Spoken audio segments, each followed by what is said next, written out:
In 1984, a 9-year-old boy vanished without a trace from a roadside motel in northern Nevada. No forced entry, no signs of struggle, just a tape recorder and an empty bed. Almost 40 years later, a true crime podcaster checks into the same room and hears something in the walls that was never meant to be heard. What he uncovers leads to one of the most disturbing unsolved child disappearances in Nevada history. Subscribe for more true stories that were buried until now. Date: the 13th of October, 1984. Location: Willow Pines Motel. Room: eBay link C. 9-year-old Benny Langage disappears in the night while on a road trip with his mother. She had stepped outside to take a phone call from her ex. When she returned, the window was open. The tape recorder she used to calm Benny's anxiety was still spinning, and her son was gone. Police combed the area, but no fingerprints, no footprints, no evidence. The case went cold, except for one odd detail. The motel manager never reported the broken vent in room 104. The 4th of August, 2023, Willow Pines Motel, Elko County, Nevada. 8:12 p.m. The Willow Pine sign buzzed, faintly in the heat, half-lit, its neon pine tree flickering in the violet dusk. Moths danced in slow chaos around it, drawn to a light that had outlasted most of the guests who'd ever stayed beneath it. Tyler Graves pulled into the gravel lot, the crunch under his tires sharp in the still air. The motel looked like something out of a photograph, yellowed by time, U-shaped, stucco-skinned, single-story with door numbers painted in rust-cold stencils. Room 104 sat in the far corner beneath a warped awning and a flickering porch bulb that looked like it was trying to blink itself out of existence. He killed all the engine. The hum of his podcast recorder, still running in the passenger seat, ticked softly. A red light blinked. He let it keep going. "Okay," he muttered to himself, pulling out his notebook. Elko County, Willow Pines, Motel, Room 104, check-in for field, recording, Benny Langage disappearance, Etenjobe Bashasi. Let's see what's left. He stepped out into the heat, even as the sun dipped below the horizon. The air clung to him, dry, ancient, and still holding the memory of the day's 100 degrees swelter. Inside the office, a bell jingled as he pushed the door open. A wall-mounted box fan rattled in the corner, blowing stale air into a space that smelled like dust, pine saw, and coffee that had died hours ago. The man behind the counter looked up from a paperback western, latex-y second, tan, leathery skin, one lazy eye. He wore a motel-branded polo like it was a punishment. "You Tyler Graves?" he asked, without standing. Tyler nodded and offered a hand. "Thanks for letting me stay in 104. I know it's a weird request." The man ignored his hand. "Room's clean. Don't go poking holes in the walls or lifting floorboards. I don't care if you're press ghost hunter or FBI. I got nothing to hide, but I got nothing to give either." Tyler smiled, politely, accepting the key. An old-fashioned brass one on a triangular red tag. "Understood. I'm just here to record. No damage, no drama." The man snorted. "Drama's already in the walls, son." Tyler turned. That last sentence, hanging in the air like the scent of mildew. A woman, early 72nd, grey hair pulled into a bun, was leaning against the office door frame, smoking a cigarette down to the filter. She gave him a thin smile. "You're here for the language boy, aren't you?" she asked. "That little thing that went missing from 104. Tyler paused. "Yes, ma'am. For my podcast." The woman nodded, taking a long drag. "I stayed in that room the night after it happened. Could still feel the cold in the sheets, like the boy never really left." Tula stepped into room 104 just before 8:30. He stood in the doorway for a long moment before crossing the threshold. He didn't unpack, just set his duffel on the chair by the window and powered on his audio kit. The walls absorbed sound strangely, not echoey, not dead, something in between. He stood still, letting the room breathe. The layout was simple. 1 queen bed, a 2-drawer nightstand, an old air conditioning unit embedded in the wall, a low dresser with a bolted-down television. The curtains were tan and heavy, like they hadn't been washed since the Reagan administration. And in the far corner, something odd, a discolored patch on the wall high up near the ceiling where an old vent cover sat, crooked. The screws mismatched. Tyler walked over, squinting. He clicked his recorder back on. Tape recording begins. Room 104. Log. The 4th of August, 2023. Standing in northwest corner of room 104. Visible wall vent original to building likely from 1972nd HVAC install. Surface surrounding it appears lighter, repainted, replaced, possibly sealed at some point. He tapped the vent gently with his knuckle. It made a hollow, muffled thump, like there was space behind it. Then he paused. There it was, faint, just under the hum of the AC, a sound not natural to the room. Click, whir, stop. It repeated, then again, a small mechanical rhythm, like a motor trying to start, but failing. Tyler's skin prickled. He stood on the edge of the bed, hands gripping the top of the dresser for balance, and leaned closer. He pressed his ear to the vent. Click, whir, click, and then, just barely, a child's voice, whispering something he couldn't make out. He jerked back. The recorder slipped from his hand, hit the floor with a thud. Tyler's heart pounded in his throat. He crouched, scooping up the device. The red light still blinked, still rolling. He replayed the last 15 seconds through headphones. Click, whir, a pause. Then a child's voice. He says, "Don't tell you." Back in his car, Tyler sat in the driver's seat with the door open, notebook in hand, recorder in lap, and the dusk thickening around him. He spoke softly as if not to disturb. Something. Tape filed note. Day 1, 9:17 p.m. I may have found the first real lead in the Benny language. A disappearance in nearly 40 years. There is something inside the wall vent in room 104. A mechanical sound and a voice. I swear to God, a voice. I'm going to open it up. He looked at the vent again from the parking lot. A warm wind blew through the dry weeds near the office sign. Insects buzzed in the motel light.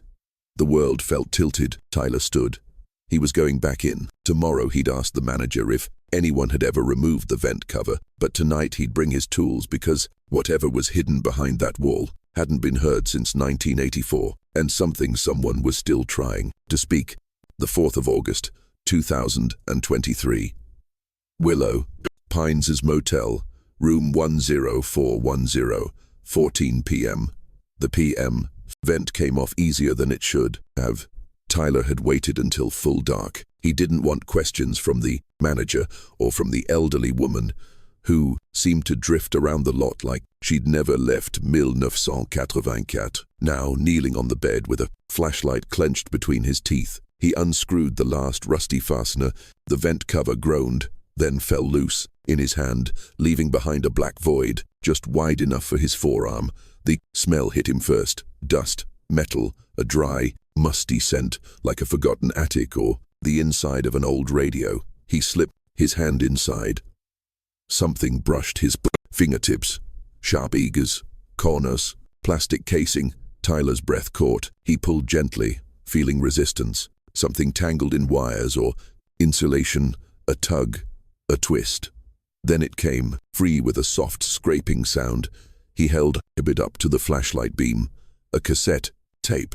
The label was peeling and yellowed, but 2 words were written in faint marker. Room 104. Do not erase. His hands trembled slightly. He turned, pushed it over.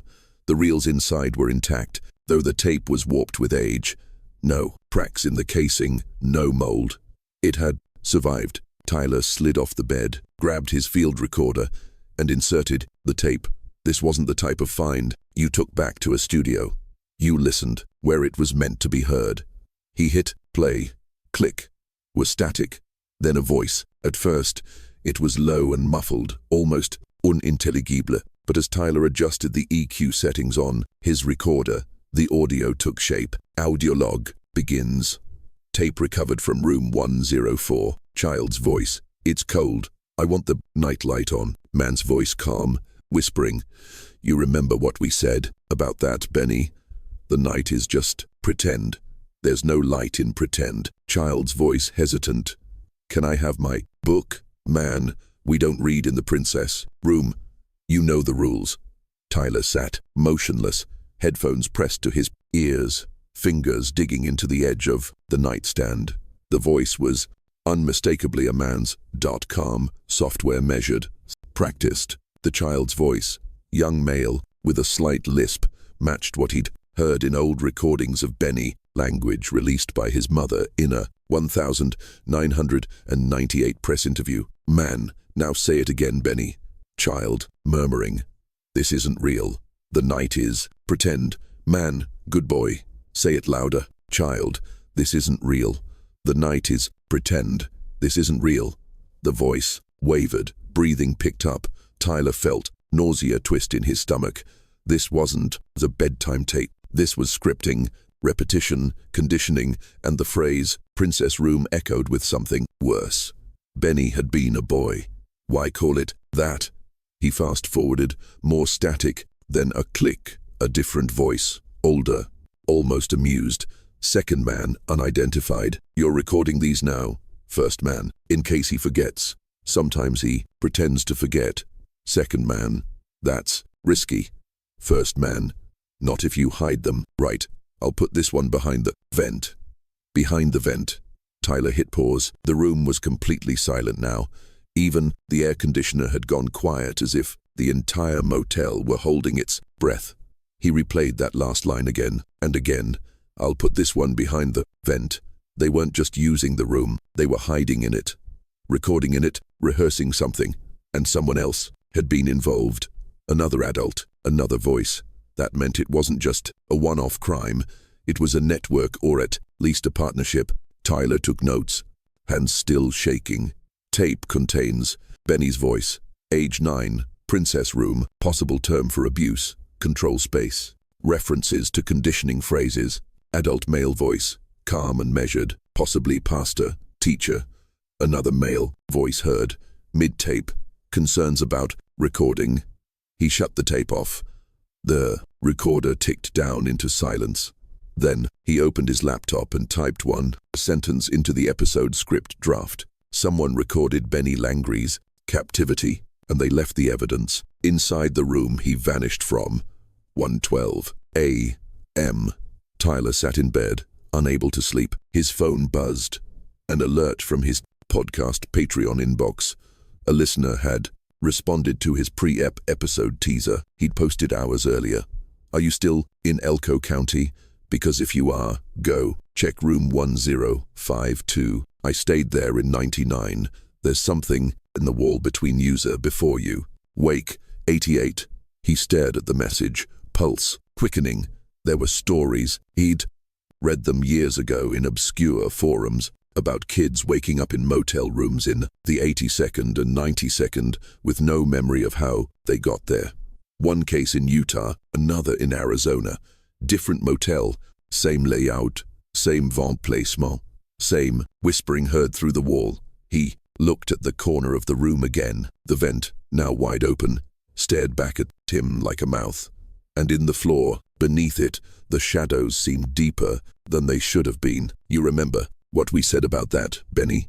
The night is just pretend. Tyler shivered. This wasn't a ghost story. It was something worse. August 5th, 2023. Willow Pines Motel, Elko County, Nevada. 7:24 a.m. Tyler hadn't slept. The cassette player sat on the dresser, lid open. The tape rewound to the beginning like a loaded weapon. He kept thinking of the phrase, the night is pretend, and the way the man's voice seemed rehearsed, like someone reading lines from a twisted play.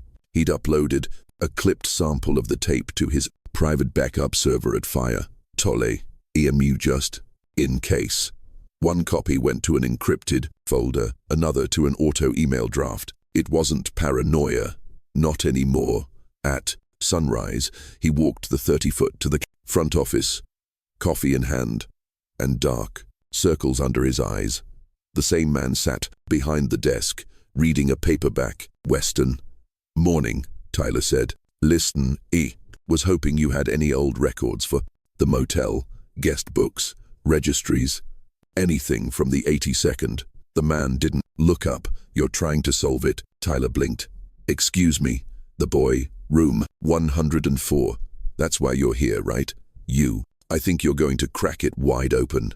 With your podcast, I don't know, Tyler said carefully. I just want to find what the police missed. The man sighed, marked his page, and stood. Come around, back.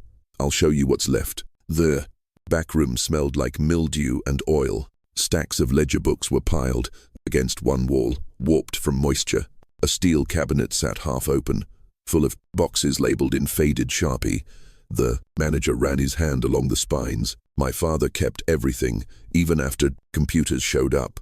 He pulled a dusty binder from 1984. You want room 104? Start with October. Tyler sat at the Bremen folding table and opened the book. The 13th of October, 1984. Room 104. Registered to Mr. A. Shepard. Paid in cash. 2 nights. No address. Listed. Benny Langage had vanished that night. Tyler flipped back one page. The 12th of October. Room 104. John H. Mills. Cash. 1 night. Next page. October 14th. Room 104. Unoccupied. Police hold. Then the 16th of October. Room 104. A. Shepard. Again. He traced the loops in. The signature. Same handwriting. Same name. Same room. 3 days after Benny vanished, Tyler's throat went dry. Can I make a few photocopies? He asked. Machines busted, the manager said. But I don't care if you take photos. Tyler snapped images quickly, labeling each in his phone. Then he had a thought. He pulled books from earlier in the year, May, June, July. Each month had at least one entry for room 104, rented to either A. Shepard, J. Mills, or G. Harmon. Always male names. Always cash. Always 104. Sometimes it was a single night. Sometimes 2. He started a list. The 22nd of January, G. Harmon. March 11th, A. Shepard. May 3rd, J. Mills. July 19th, G. Harmon. The 13th of October, A. Shepard. Benny's night. A pattern. 3 aliases, all the same handwriting, all tied to the same room, and each visit spaced about 6 to 8 weeks apart. This wasn't random. This was ritual. Back in room 104, Tyler pinned the registry, photos on his corkboard. Then he opened an old case file spreadsheet he'd compiled over the years. Missing minors, Western states, 1,980 to 1,986. He scanned for disappearances that aligned with the names and dates. 2 jumped out immediately. Carrie Landis, Aga 8, disappeared the 21st of July, 1984. Ellery, Nevada. Michael Deal, age 7, vanished May 4th, 1984. 1984. Wells, Nevada. Both within 100 miles of Elko. Both within 24 hours of the room 104 registry dates. His fingers trembled as he checked one more entry. The 12th of March, 1984. Registry A. Shepard. The 13th of March, 1984. Missing Haley Cruz, age 9. Battle Mountain. It wasn't just Benny. It never had been. 11:03 a.m. Tyler sat on the edge of the bed. Recorder in hand. Tape loch. Motel. Registry entry summary. Cross-referencing room rental data with regional missing children cases from 1984 confirms at least 3 strong correlations. A shepherd. Signs into room 104. Elko. A child vanishes in a nearby town within 24 hours. All names traced to same handwriting. This isn't random. Room 104 wasn't just the scene of one crime. It was part of a system. He paused, looking at the vent again, and that system had a name. 3, actually. Shepherd, Mills, Harmon. 3 wolves in rotation. 3 masks for 1 monster or 3 monsters, sharing the same room. 2:45 p.m. Elko County Library. Tyler met with an archivist in the local history section, a younger woman with a ponytail and a badge that read Mirror. She showed him a file labeled Willow Pines Permits and Incidents. It was mostly building permits, inspections, and faded microfilm printouts. Then something caught Tyler's eye. 1,982 permit for structural wall repair. Room 104, filed by Paul Harkner. He blinked. The name hit like a stone in the gut. Paul Harkner, the youth pastor from Camp Reverence in Spring Creek, died in 1995. Mysterious hiking accident. Multiple former campers later reported emotional abuse. No charges ever filed, but Tyler had heard his name before. In the second voice on the tape, he was sure of it. "You're recording these now. Not if you hide them, right? I'll put this one behind the vent." And Harkner had filed a repair permit under his real name. Arrogant or confident, maybe both. Tyler turned to Mira. "Do you have any photographs of Harkner from the 8-second?" She nodded slowly. "Suspicious. Why?" "Because I think he was here a lot." 5:17 p.m. Back at the motel, Tyler sat in his car, staring at the vent, the aliases, the registry trail, the children, all circling one room. The tape was no longer just a clue. It was a confession, sealed in analog, hidden behind drywall, waiting almost 40 years to be heard. And now the name Paul Harkner had surfaced. The wall wasn't just structural. It was a boundary between truth and the horror no one wanted to see. The 5th of August, 2023, Willow Pines' motel, room 104, 8:42 p.m. Tyler sat cross-legged on the motel carpet, the vent cover lying beside him, like a discarded lid to something long, sealed. A faint breeze from the cracked window did little to push back the thick air settling over the room like dust on old furniture. He reached into the gap behind the drywall again, fingers brushed metal. Another cassette. This one was darker, scuffed, and unlabeled, except for a faint 2 scrolled in red ink on the spine. He turned it over, noting the manufacturer, Shoreline Audio, Carson City, Nevada. Then slid it into his portable deck. Deep breath. Click. The tape began to roll. Audio log. Begins. Tape 2. Unlabeled. Man's voice. The same one from the first tape. He's still not sleeping. Still prying at night. Second man. Clearer. This time. "You're talking too soft. Move the mic closer." First man. Annoyed. "This isn't for broadcast." Second man. Amused. "Then why are we recording?" First man. To prove he breaks the rules. Then a child. Sob. Soft and aching. First man. "You can't cry in the princess room. That's not how the story goes." What do we say when we're scared? Child. Barely audible.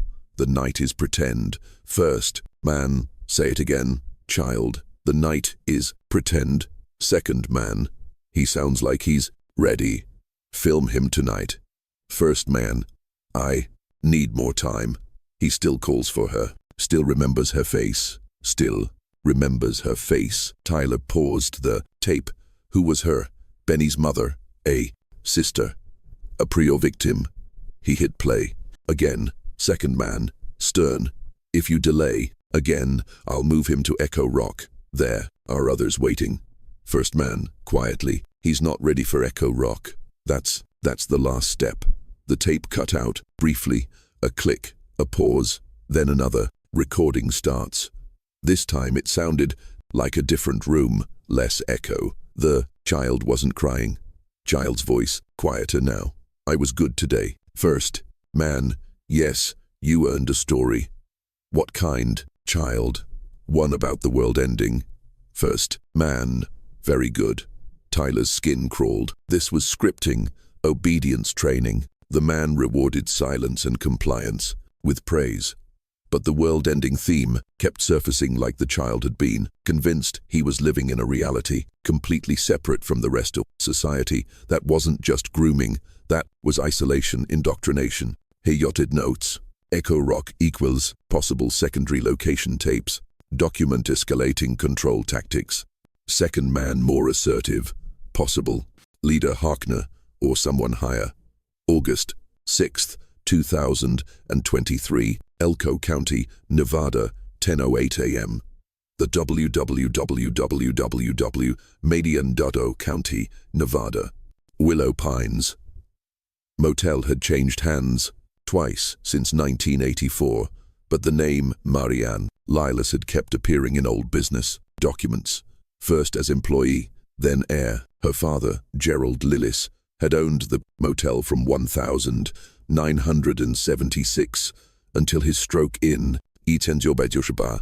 Tyler found her in a narrow, tract house off Route 229, surrounded by junipers and heat haze. The porch sagged in the middle. A wind chime made of bottle caps and forks clinked lazily in the sun. She answered the door before he knocked, holding a mug that said, "World's okayest mum." "You're the podcast man," she said, squinting. "I am Tyler Graves." Marianne was maybe in her early 62nd, with sunworn skin and a smoker's rasp. Her grey hair was pulled into a braid so tight it seemed to stretch her temples. She looked him over, like a mechanic checking a car that wouldn't last the season. "You, recording, only if you give me permission," she snorted. "Just don't twist my words. Come on." Her living room was cool and dark, despite the desert glare outside. Heavy drapes, a faded lazy boy, framed photos of two grown sons who looked nothing like each other, and even less like her. Marianne lit a cigarette. "You said room 104. Tyler nodded, placing his recorder on the table between them.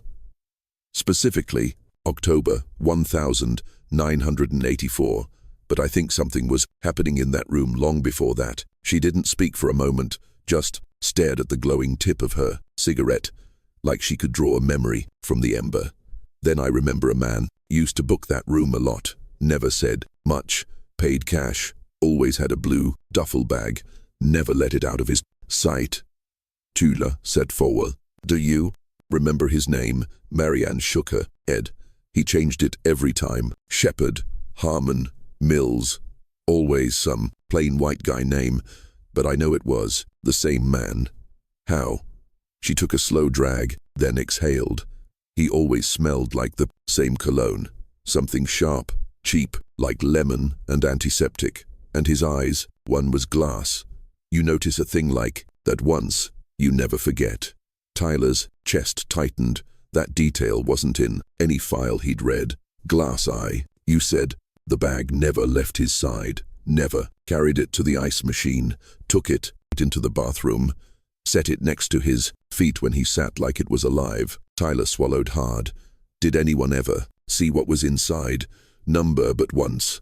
My dad offered to carry it for him when his keys fell down a drain and he had to bend over." The guy snapped real calm most of the time, but that moment, I think Dad had tried to open his chest. "What did he say?" Marianne flicked ash into an empty can. "Said you don't touch what isn't yours. That's all." But the way he said it, like it wasn't a bag, like it was a person. Tyler played a short clip from the second tape. Harkner's voice came through. "You're recording these now? Then not if you hide them right. I'll put this one behind the vent." Marianne stiffened. "I know that voice," she whispered. "Not the words, but the tone. That's him, the man with the bag. You're sure?" "I worked front desk 3 summers in a row. You don't forget the weird ones, especially the ones who tip you $10 just to never knock on their door." Tyler leaned forward, recorder still running. "Did he ever come with anyone? Kids? Women?" "Never that I saw, but my father once said he thought he heard crying through the vents. He was a light sleeper. Did he report it? Marianne gave a bitter smile. To who? Elko County Sheriff's Office in 1984. They barely took calls from their own wives. Dad brought it up once, and they told him it was probably a television or a bad dream. Told him if he couldn't handle it, sell the damn place. Tyler clenched his jaw. And did he? Eventually, 1:12 p.m., Willow Pines Motel, room 104. Back in the room, Tyler stared at the wall vent, now just a gaping hole with the shadows curling into it like a mouth. He placed his latest notes on the corkboard. Blue duffel bag likely, carrying tapes or equipment. Glass eye. In our physical identifier of the primary suspect. Recurring aliases with matching handwriting crying heard through vent. Potential hidden room, behind shared wall. Then he stood up, crossed the room to the far corner where the wall between room 104 and room 105 ran. The drywall here sounded different. He knocked once, twice. Hollow. He paced it out. From outside, the building appeared symmetrical, but room 104 was slightly shorter than room 105 by about 3 foot. A discrepancy, a void, a hidden cavity. 3:46 p.m. Tyler's car. Voice, recordé, or Marianne Lillis confirme, presence of a regular guest who used aliases linked to child disappearances. Consistent bag, consistent behavior, physical trait, artificial eye. Reports of crying, hollow wall between 104 and 105 suggests a concealed chamber or crawl space, possibly for observation or storage. Beginning to suspect room 104 wasn't just used, it was built for this. He paused, then added quietly, and I think there's something still inside the wall. The 7th of August, 2023, Lamal, Nevada, 11:26 a.m. The house was smaller than Tyler expected, a single-story bungalow tucked between cottonwoods at the edge of Lamoille Canyon. Its mailbox dented, its curtains drawn, the kind of place grief could live, undisturbed. Joanne Langridge answered the door, wearing a pale yellow sweater despite the heat. Her grey hair was pinned up, her posture erect, like the decades hadn't bent her, just hardened her into something still standing. Her eyes were tired but alert. "You're the one with the podcast," she said. Not a question. "Yes, ma'am." Tyler Graves, she nodded slowly. "I don't talk to journalists. I'm not one," he said softly. "But I found something. A recording from the motel." Joanne blinked just once, then turned away from the door without another word, leaving it open behind her. She let him into a small den that smelled faintly of cedar and lemon oil. Family photos lined the mantel, all decades old. Benny, age 7, in a red jacket and bowl cut, smiled from a frame near the center. The same photo that had once run on local news. "I've never moved," she said quietly. "Not since he disappeared. I told myself if he ever found his way home, I wanted to be where he last knew me." Tyler nodded, eyes scanning the mantel. "Can I play you something?" She hesitated. Her hand drifted to the silver chain around her neck, fingers tracing the shape of a small angel. "Charm. I've never heard the tapes," she said. "The police took the recorder, said it was blank, but it wasn't." "No, ma'am," Tyler said. "It wasn't." He cued the first tape. Click whir, then static, then Benny's voice. "It's cold. I want the nightlight on. You remember what we said about that, Benny? The night is just pretend." Joanne flinched. Her lips pressed tight. She reached for the arm of her chair, but didn't stop the playback. The tape continued. Whispers, commands, repetition. Then the chilling line. "Now say it again, Benny. This isn't real. The night is pretend." Joanne closed her eyes. Tears slipped down her cheeks in absolute silence. After a moment, Tyler pressed pause. Joanne opened her eyes and wiped her face with the sleeve of her sweater. "That voice," she whispered. "The man? He sounds familiar." Tyler nodded. "I believe he used the name Shepard when he checked Martin, but he had other names. Mills, Harmon. He always had a blue duffel bag, glass eye, soft voice. Joanne went still. "You okay?" Tyler asked. She stood, slowly, walked to the mantel, picked up a framed photograph of her and Benny in front of the Willow Pines Motel. The last photo ever taken before the trip turned into a nightmare. There was a man, she said. When we got there, I remember now, Benny had a meltdown in the parking lot, refused to get out of the car. He didn't like new places. Tyler held his breath. I was trying to carry our suitcase and calm him down. At the same time, this man came over to help, said he stayed there a lot, carried our bag all the way to the door of 104. Even smiled at Benny. Tyler's stomach turned. Was he wearing a long-sleeved shirt? Even in the heat, Joanne blinked. Yes, and gloves. White, cotton gloves. I thought he had some kind of skin condition. Do you remember what he smelled like? Joanne's eyes widened. Lemon bleach. It was strong, like he just scrubbed something. Tyler showed her a photo of Reverend Paul Harkner on his phone, a press photo from 1983, clean-shaven, clerical collar, kind smile, but beneath that smile was something hollow. Joanne stared. "That's him," she said. "Or if it's not, it's someone who looked and spoke exactly like him." "You sure?"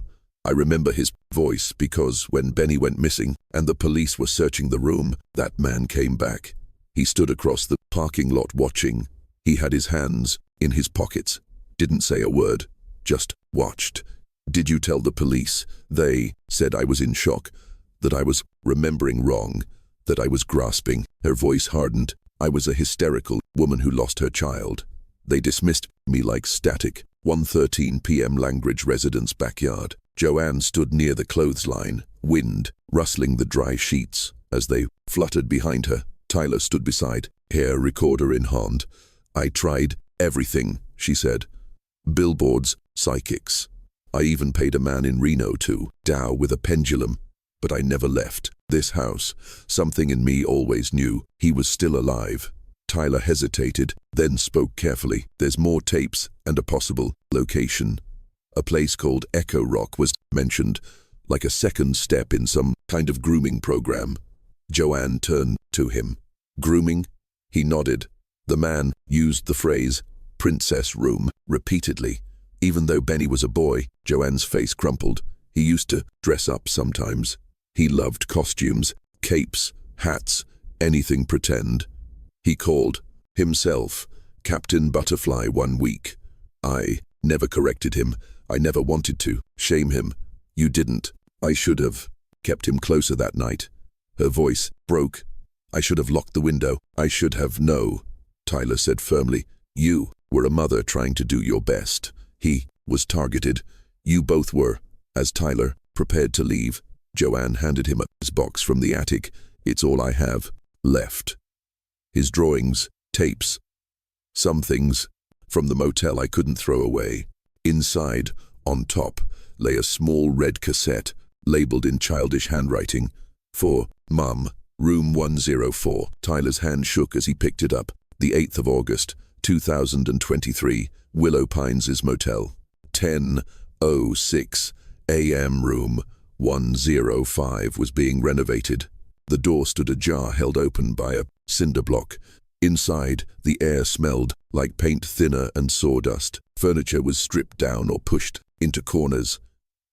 The carpet had been torn up, exposing warped plywood beneath. A plastic tarp rippled near the window like a second skin. Tyler stepped inside, carefully, glancing around. No one was on site. The clerk had told him the renovation crew came late around lunch and didn't care what happened in the morning, so long as nothing was broken. He set down his backpack and walked straight to the wall he'd measured from room 104, the shared wall. It looked like any other. Drywall, faded, baseboard, water stains near the bottom, but he knew better. From the floor plan, from the pacing, and from the way 104 felt subtly incomplete. This section of the wall hid something. He pressed his ear to it. Silence. Then a faint creak, not structural, not settling. Movement. Behind. Tyler crouched and pulled out his tools. A flathead, a stud finder, a small crowbar. He ran the stud finder along the wall. Ping. He marked a stud, then another, then a 36-in gap. No stud, no wiring, no pipe, a hollow section, perfectly human-sized. He drew a small X, then he began to pry. The drywall gave with a dry crack. Beneath it, insulation, old pink, compacted by time. He peeled it back slowly, revealing something buried inside, a sealed wooden panel. The wood was different, newer than the surrounding structure, nailed shut with brass tacks. Someone had patched this by hand. He slid the crowbar under the edge and pulled. The panel popped free with a groan of age and pressure. Behind it, a narrow cavity. Dust swirled up, lit by the daylight filtering through slats, and in the small space between two beams, a box, cardboard, child-sized, water-stained. Tyler's breath caught. He reached inside and pulled it out gently. It was light. Inside, he found a handwritten letter, folded and sealed with Scotch tape, the paper yellowing with age. The outside read, "For Mum, from Benny." He sat back, heart pounding, and opened it. "Dear Mummy, I was good today. I didn't cry. I didn't scream. I did the trick. I said the lines and didn't mess up. He says we can go to the store soon. He said I could pick a new toy if I stop asking about home. I'm scared, but I'm trying. I know you're looking for me." I tried to yell, but the wall is thick. I think it's made special. The other man told him to make it thicker this time. He said, "No mistakes like Utah. There's a light in here and a bear. I named him Cactus. I tell him about you. Please find me. I'm right next to the room.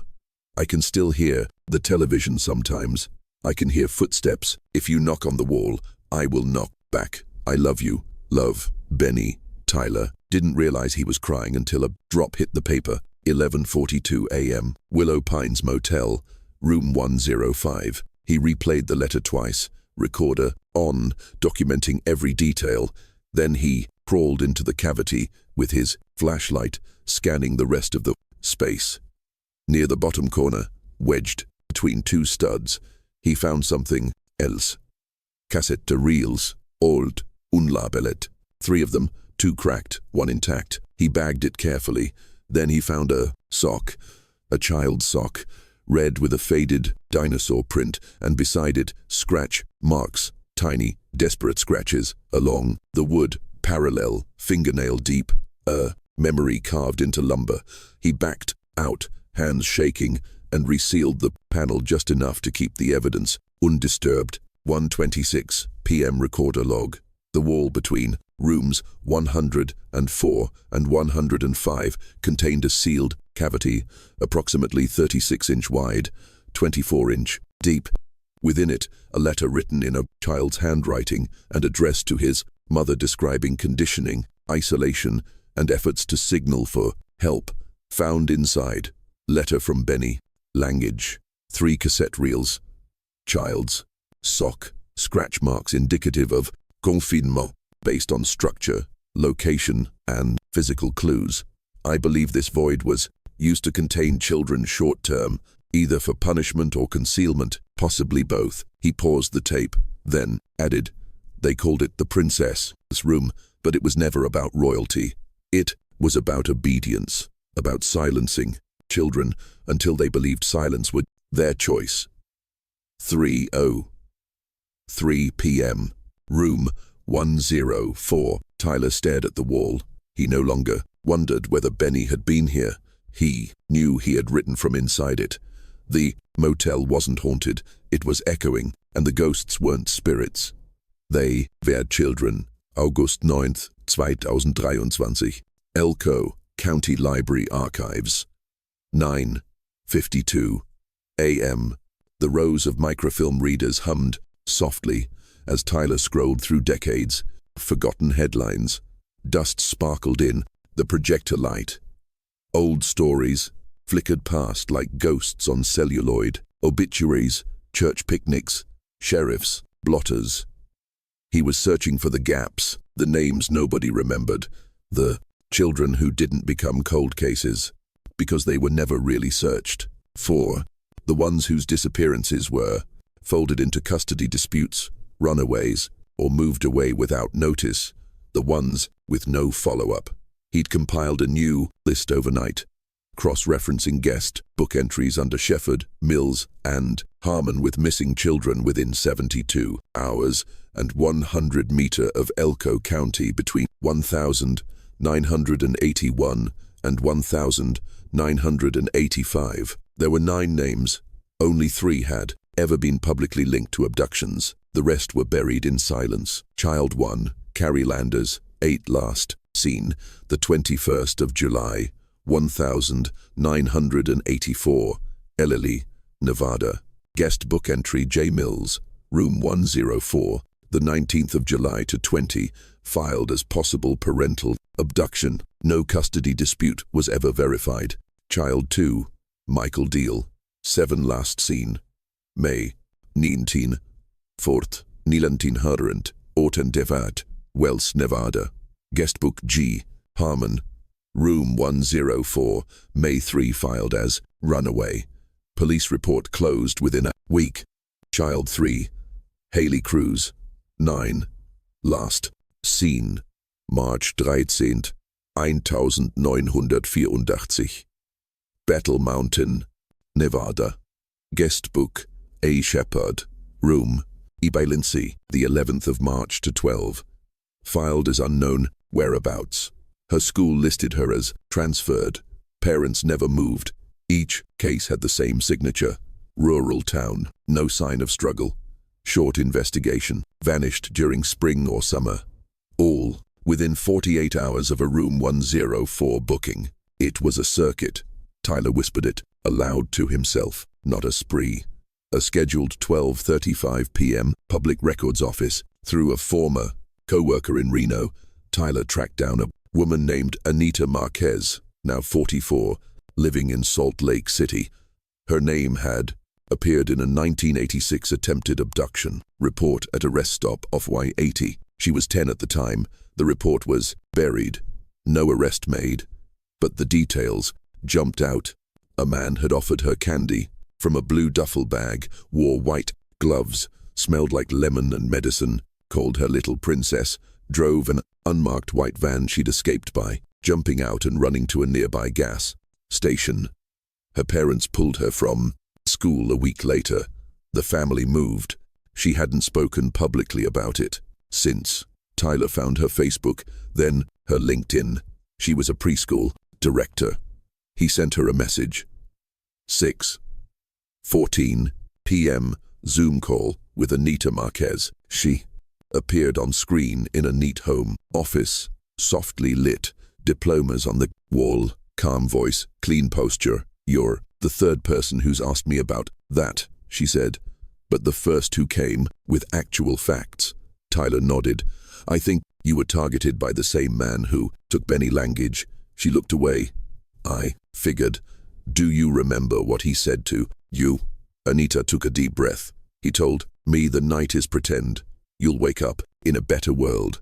Tyler closed his eyes. Same phrase, same script. "You said it was a white van, no license plates, correct? He had a tape recorder in the front seat." "I remember that. It was playing ocean sounds." "Did he ever say the phrase, princess room?" Anita froze, then nodded. "Yes," he said, "you'll get to stay in the princess room tonight. We saved it just for you." 7:08 p.m. Tyler's motel room. He pinned Anita's photo to the board beside Benny's, Carr's, Michael's, and Haley's. 5 children, 1 survivor, same pattern. He opened one of the recovered reels. The intact one slid it into a refurbished Realtor player he'd picked up at a pawn shop the day before. Static, then a tune. Lullaby music. A warped version of You Are My Sunshine.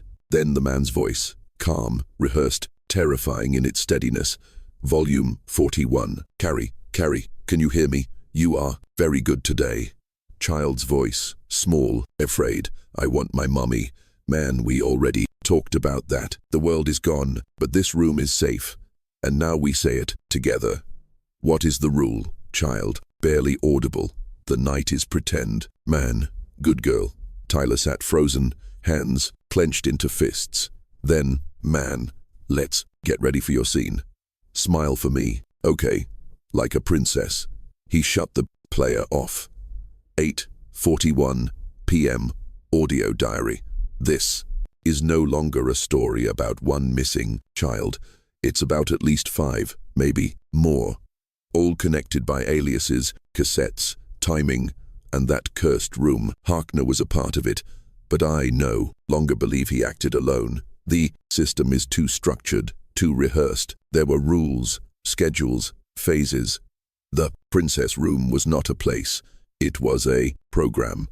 He stared at the vent again, then added, and it didn't stop in 1984. It just went deeper. The 10th of August, 2023, Willow Pines' motel. 6:46 a.m. The sun hadn't cleared the treetops when Tyler woke with a start. Dreams of vents, of whispering voices, of cassette reels, spinning endlessly in the dark. Something had lodged in his subconscious. Overnight, he opened his notebook, flipping to the list of labeled tapes. Tape 41, Carrie. Tape 43, Michael. Tape 44, Benny. Tape 45, Echo Rock Candidate. Tape 46, Mute Girl discarded. Tape 48, resubmit. One number was missing. Tape 47, there was no reel, no transcript, no audio file, just a mention of it on the edge of one of the cracked tapes. 47-inch, filed off-site, HR approved. HR. He flipped back in his notes. Harkner's initials, but also possibly something more. Human resources, hidden, repository. Then it hit him. There was one place none of the victims had ever been linked to directly. Yet it loomed in every piece of the story. New Dawn Fellowship, Harkner's former church. 10:17 a.m. New Dawn Fellowship, Elko County. The building stood on the far edge of town, a squat stone chapel behind a gravel lot and a rusted swing set. It looked like it hadn't changed since the Reagan administration. A wooden sign out front still read New Dawn Fellowship, founded 1978. We raised them in the light. Tyler parked and stared at the weather-worn door. He had emailed the office 2 days earlier requesting archival access under the pretense of doing a retrospective on small-town ministries for a local history podcast. The current pastor, Reverend Elson, had agreed, seemed proud, even. The moment Tyler stepped inside, the smell hit him. Cedar and old paper, the rod of time that clings to forgotten files. A receptionist showed him to a records room in the basement. No cameras, no staff. One flickering bulb. Perfect. 11. Ocean A.M. New Dom. Records. Basement. Tyler sifted through metal, cabinets filled with service flyers, donation ledgers, and baptism rosters. He wasn't looking for any of it. Then, in a locked drawer marked Media, Restricted, he found it. A labeled tape. Realtor. Masking tape label carefully. Scrolled. Tape 47-inch property of Pastoral Training Division. His hands trembled as he lifted it out. Beneath it, 3 index cards. Subject, Holstead, intake. Status conditionally approved at March 1983. Assigned instructor Harkner P. Keyword. Tags in Princess Room Phase 1 visual. Response, repetition, witness, dissociation. Tyler stared at the handwriting. This wasn't just about a child. It was training material. He set up his portable player. Click, whir. The tape began. Child's voice. I don't want to. Look, please stop. Please. Man's voice. Not Harkner. Look at the picture. Just look. That's the rule, child. Why is her face gone? Man, because you erased it. That's what we do in the princess room. We take away what hurts. There was silence. Then humming, a lullaby off key. Then another voice entered. Harkner. He's a good candidate. Shows early signs of compartmentalization, minimal attachment to outside world, suggest progression to phase 2, if response holds. Another voice. A woman's. What about the girl? The one from Nevada. Discarded. Too much memory. Discarded. They spoke of children the way someone would talk about props. Tyler shut the tape off. 1:002. 0 p.m. Church archive exit. He stuffed the reel into his backpack and walked out past the receptionist, smiling like nothing had changed. But everything had. Tape 47 was the missing link. It confirmed that this wasn't just the work of one predator. It was a program, a curriculum, a ritual, a ministry of Eraser. 7:45 p.m. Motel room 104. Tyler pinned a new thread on his board, linking New Dawn Fellowship, Harkner, and the initials HR, not human, resources. Holstead Repository, a rural intake center outside of Elko. Now shuttered. He searched the state records. Holstead was listed as a state licensed children's camp from 1980 to 1985. On paper, it was a behavioral program for at-risk youth. The director, a Paul Harkner, funded in part by donations from New Dawn Fellowship. 10:16 p.m. Audiolog, tape 47 confirms a protocol. Children were assessed, observed, then assigned phases based on their compliance and psychological breakpoints. Those who failed were discarded. Those who passed moved to something called Echo Rock. This wasn't a man with a sickness. It was a man with a plan, a framework, a church behind him, possibly more. He looked at the ceiling of room 104. The plaster seemed to ripple. I don't know how many more tapes there are, but I know this. The princess room wasn't the end. It was initiation, the 12th of August, 2023. Ruby Mountains, Nevada. 3:48 p.m. The BM. 248. 248. Dirt road narrowed the higher he drove, curving through pine-thick slopes and dry gullies where old logging roads had crumbled into scrub. His GPS had long since given up. Now he was following coordinates from an old land deed he found in the New Dawn archives. Echo, Rock Youth Sanctuary, Parcel 14B, established 1981. Ownership, Holstead. Behavioral Center. The air grew cooler. The sun slanted harsh and gold through the trees. Then he saw it. Just off the ridge, tucked behind a stand of lodgepole pines, was a weathered A-frame. Lodge with a collapsed porch, boarded, windows, and a faded wooden sign hanging by one nail. Echo Rock. The letters were chipped. The last K dangled like a crooked tooth. Tyler parked, grabbed his recorder, flashlight, and gloves, and stepped out. The place smelled like rot, sap, and something older, like mild dude, upholstery and old air that had nowhere to go. 1:00 p.m. Echo Rock Lodge, main room. Inside, the floor was buckled, walls peeled. A fire-blackened stove sat cold in the corner, and several cuts were lined up against one wall. Child-sized, frames rusted, mattresses långsinns, hollowed. Near the back was a door, marked reflection room. He pushed it, open slowly. The walls were painted white, but handprints had bled through, faint outlines. Dozens of them, like ghosts pressed into the plaster, some high, some low, some far too small. A crucifix hung sideways on the far wall, on the floor, beneath a thin layer of dust. He saw it. A VHS tape in a cracked plastic sleeve. Label Faz 2 Final. 4:51 p.m. Outside Echo Rock, van bench seat. Tyler wiped off the tape, documenting everything on audio. His breath came, cold despite the heat. He sat on a ripped-out van seat someone had dragged outside and cued the portable player. The image was grainy, recorded in a dark room with a single overhead bulb.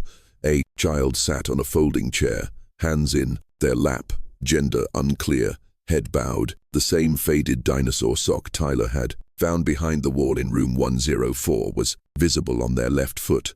A voice from off-camera spoke. Echo Rock Phase 2, Subject 17.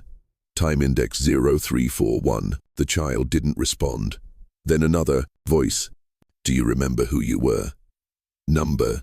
Do you remember what room you came from? The princess room. And what did the princess room teach you? Not to ask. Tyler paused the tape, hands shaking. Not to ask. They had taken memory, voice, identity. They taught them. Silence. 6:03 p.m. Echo Rock grounds. Tyler circled behind the lodge and found a line of small stone markers in the trees. Not graves, but close. Each marked with a single initial and a number. C. 14M11B8. He recognized the initials. Carrie, Michael, Benny. There were no last names, no birth years, no death years. Just initials like catalogued items. At the base of the third marker, B8, he found a sealed tin box.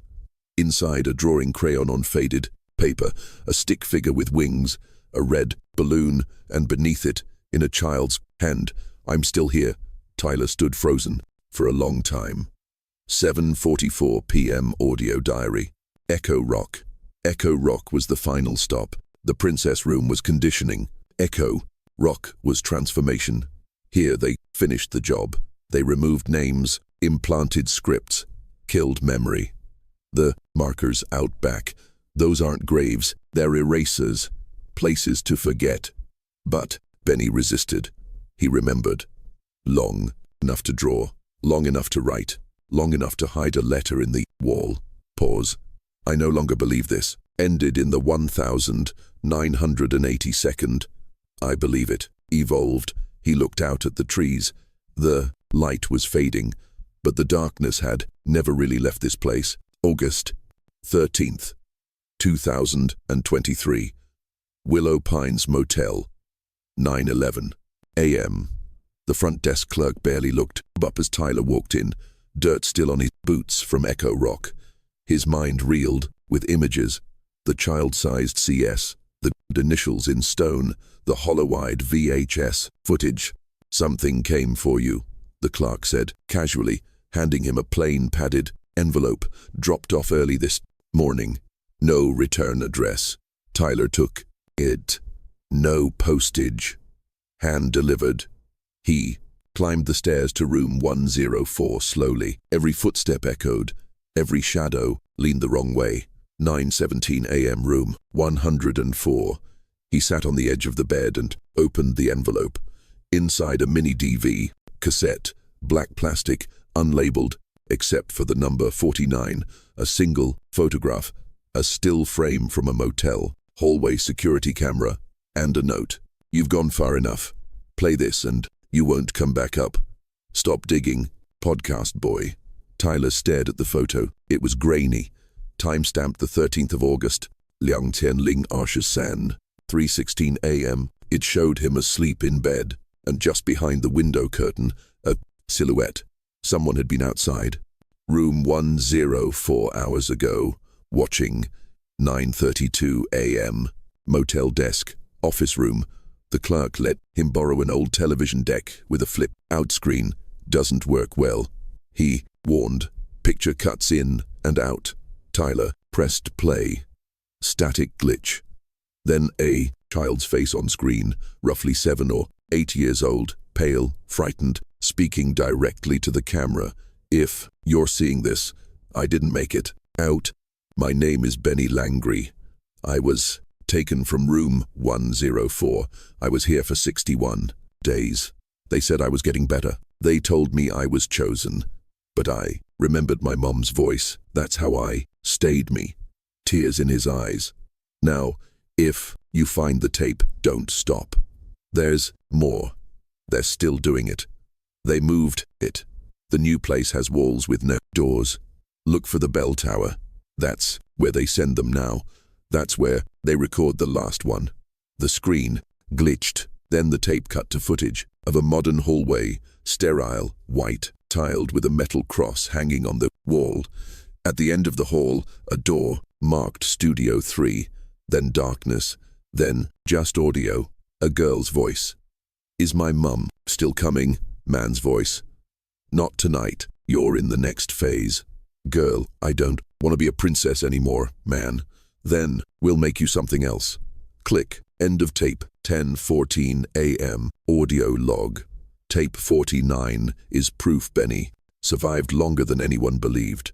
Long enough to speak directly to us. Long enough to leave a breadcrumb. The Bell Tower, Studio 3. That footage was recent. The building looked newer, not 1982nd. And the girl, she's the first new voice I've heard. That means the program's still active. They've just changed locations.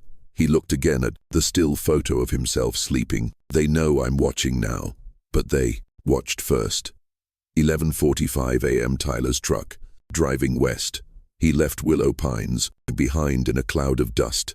The motel faded in the rearview mirror like something from a fever dream, but the voices came with him, the children's words, the scratches on the wall, the rules of the princess room, and now a new location, the Bell Tower.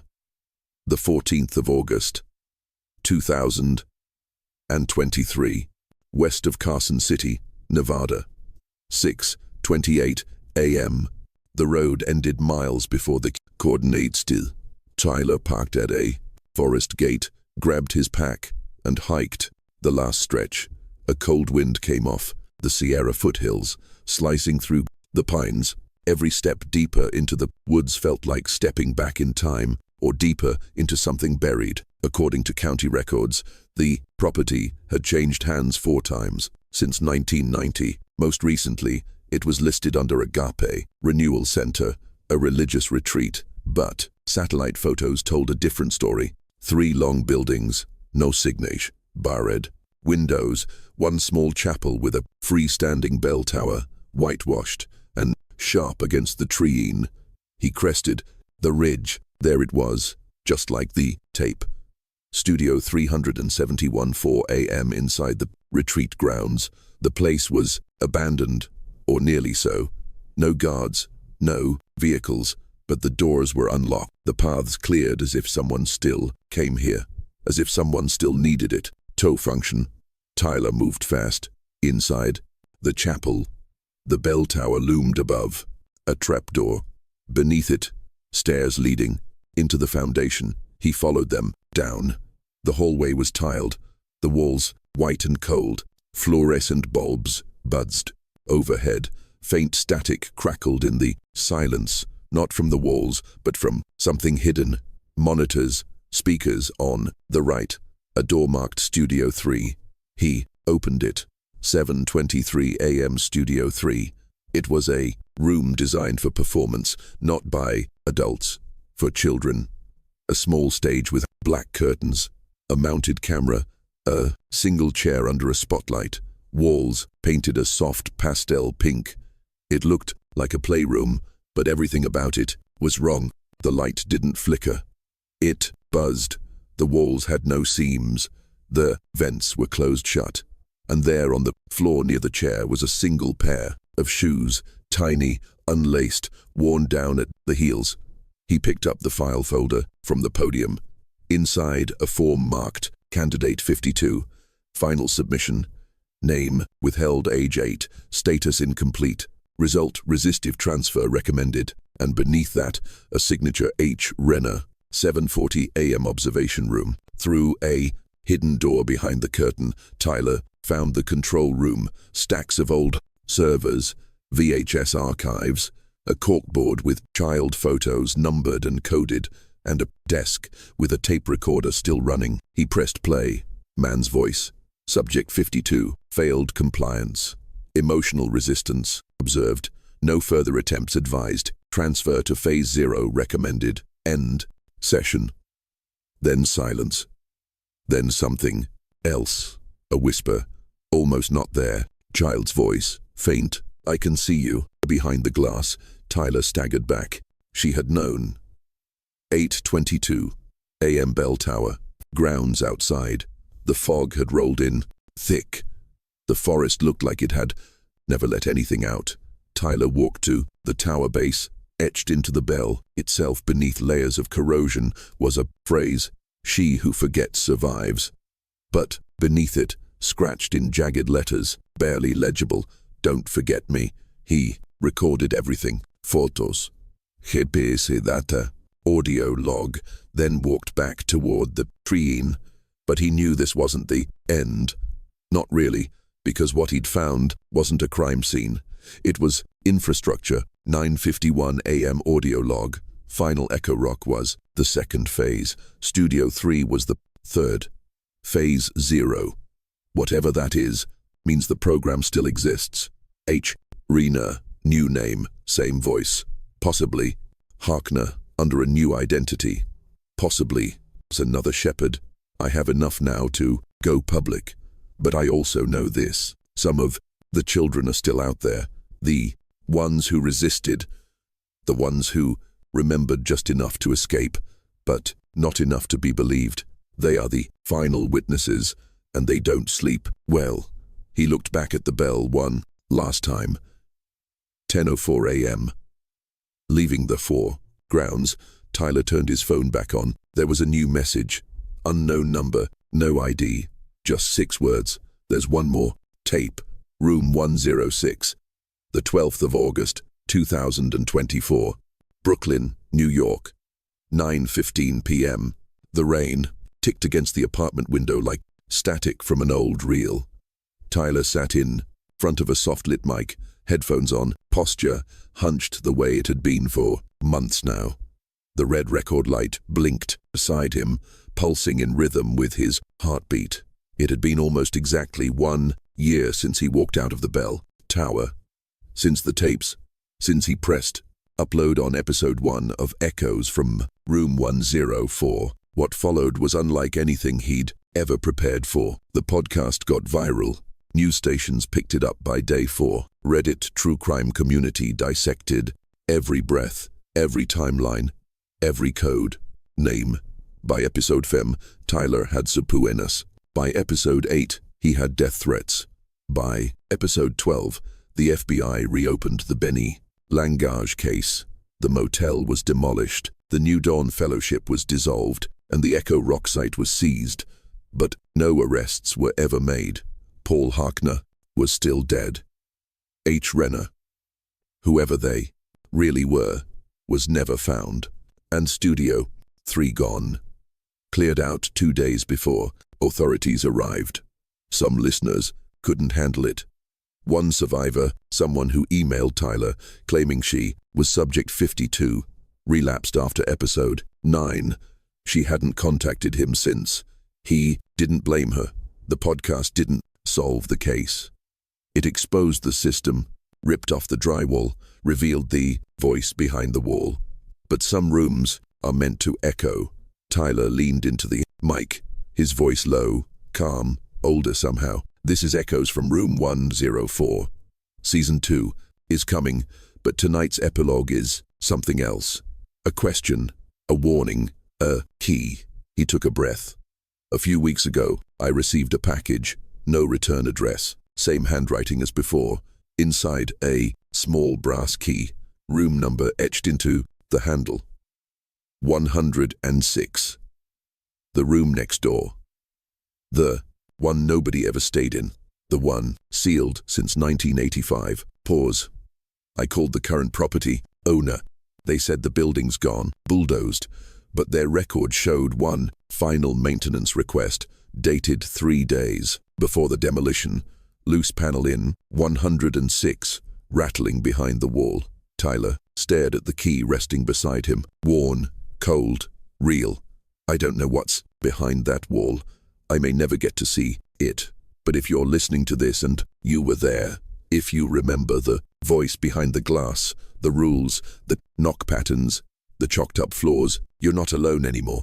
You weren't then, you aren't now. Silence filled the mic for a long moment. Then a knock, once, then twice, then 3 soft taps from somewhere behind the studio wall. Tyler didn't flinch. He just pressed to